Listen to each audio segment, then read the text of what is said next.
Okay, we're back into it. We're in a place I've never been before. I think I've driven down this road once when I was a kid on my dirt bike. Anyway, she's pretty wild. It's very thick, and we got the plot watchers ready, and they just took about half an hour to set up. So it's very fiddly, very time consuming, but hopefully one day it'll pay off. There's our trail cameras. We now have that on a 360 degree round plate. If you can see that, it's a bit more stable. As someone said, this rig keeps evolving. That's for sure. Anyway, there we go. God knows what we're going to see. I doubt it very much that we're going to see any hairy ape men. Okay, let's put out the recorder. There's the audio recorder. As you can see, he's just facing down into the valley. I'd like to know what's down in there. I wish I had the time to go and have a look, because I reckon it'd be pretty stunning. Anyway, I haven't got the time anymore to do that sort of stuff. Anyway, see what happens. I bought myself a little toy, and here it is. Some of you probably recognise this. It's called a DJI Phantom 2. This one has a professional gimbal on the bottom that combined with the GoPro camera, as you can see there, just gives some spectacular footage. So we're going to start using that, and I'm going to have a little bit of fun with it. So let's send it up and see what this particular area that we're in today, see what it looks like from the air.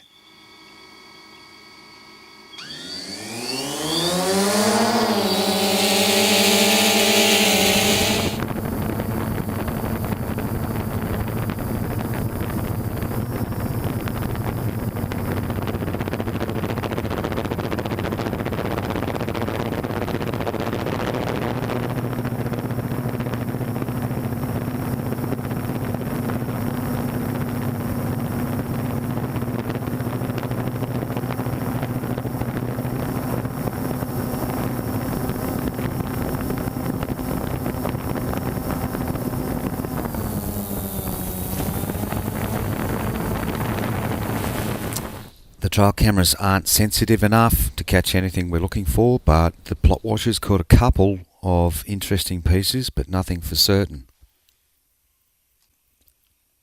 We had two visitors to the audio recorder on the second afternoon at dusk. One runs straight up to the audio recorder and one follows from a distance.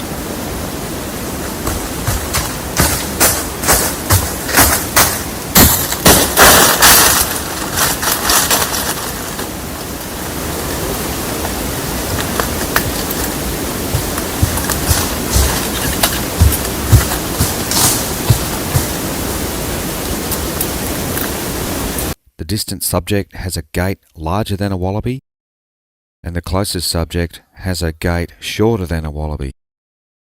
If gait size has anything to do with actual size, then one is larger than the other.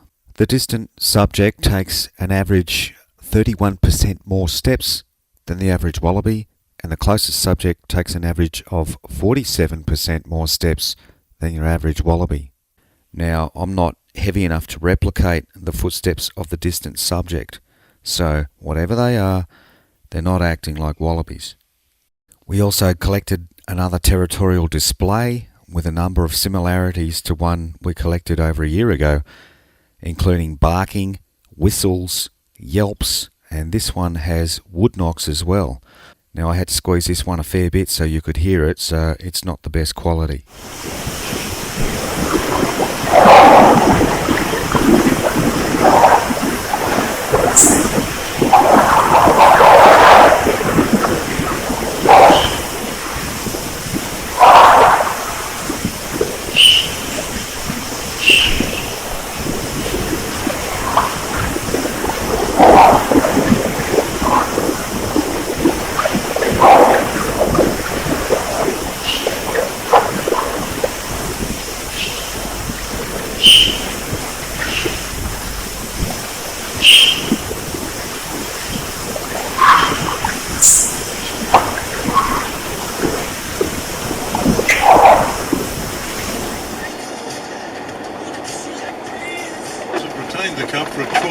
year after thrashing Australia 51-20 at Auckland's Eden.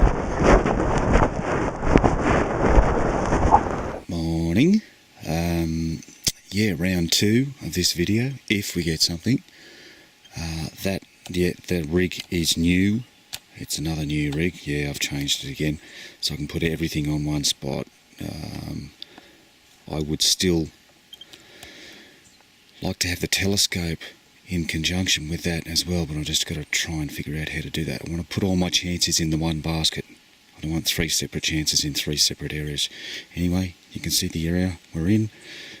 We're up very high in the mountains. We'll put the audio recorder out.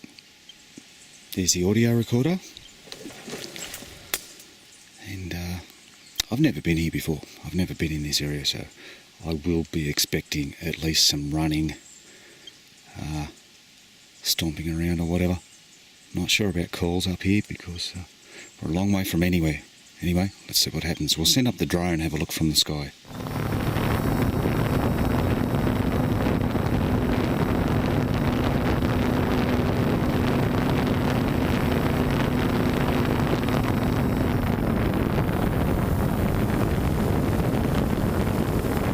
Lots and lots of rain in the last few weeks and all the rivers are in flood.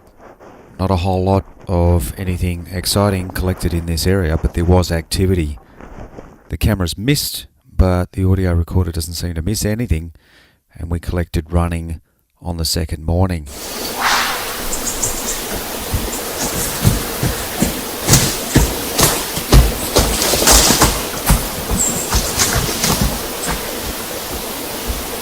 Now I'm 74 kilos, and in one of those walk tests I put on extra weight, and there's no way I can replicate steps like these. I'm not heavy enough. I'm nowhere near heavy enough. Although there's a 3% difference in stride to a wallaby, which is very close, there's a 105% increase in the amount of steps the subject takes compared to a wallaby doing its normal thing. We also collected what I believe to be mouth clicking on 2 separate nights.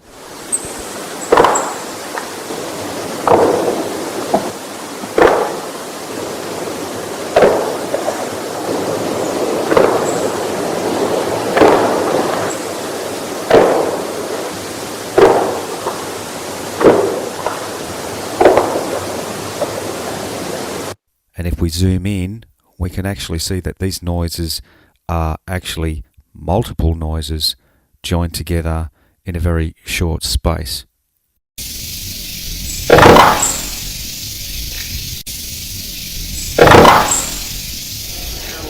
17 months ago, Children's Commissioner Aileen Ashford wants this to be used as an issue in the midterm elections, and that if he had moved forward.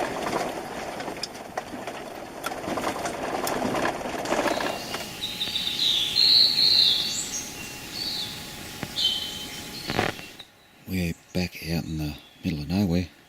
I've never been in here before. Sounds like a great creek down in there. It's really flowing after all that rain. This is the setup right there. That's the telescope. I've incorporated the telescope. You see these things pointing out here. They're the there. They're the plot watchers, and you can see the trail cameras as well. So there's our audio recorder. He's just facing down into a little valley.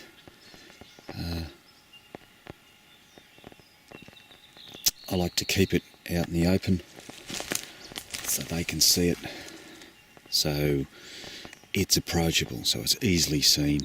You can see it from a lot of different places. It's going to be approachable.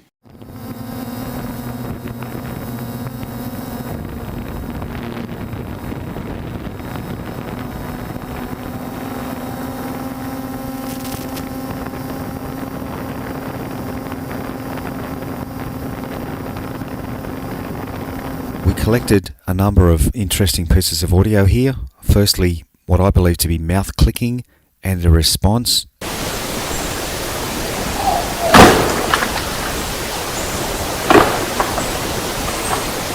Then we have a double call, a high-pitched call and a lower-pitched call Now I thought this might have been a dingo, but from my experience, recording in an area where dingoes are usually means multiple calls over multiple days, but these calls happened once in a 4-day period.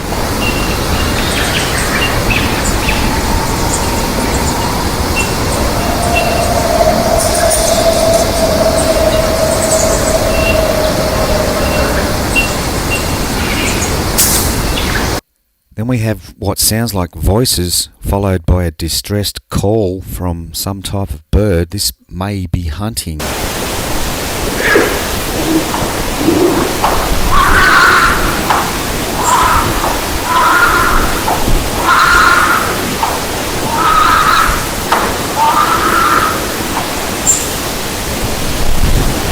I'm very happy with the way the CCTV camera is working, but the plot watchers came up with something interesting this time. I have no idea what this is, but it was captured around 15 minutes before I picked up the gear. So I'll go back out there and see if we can get a better idea of what it is.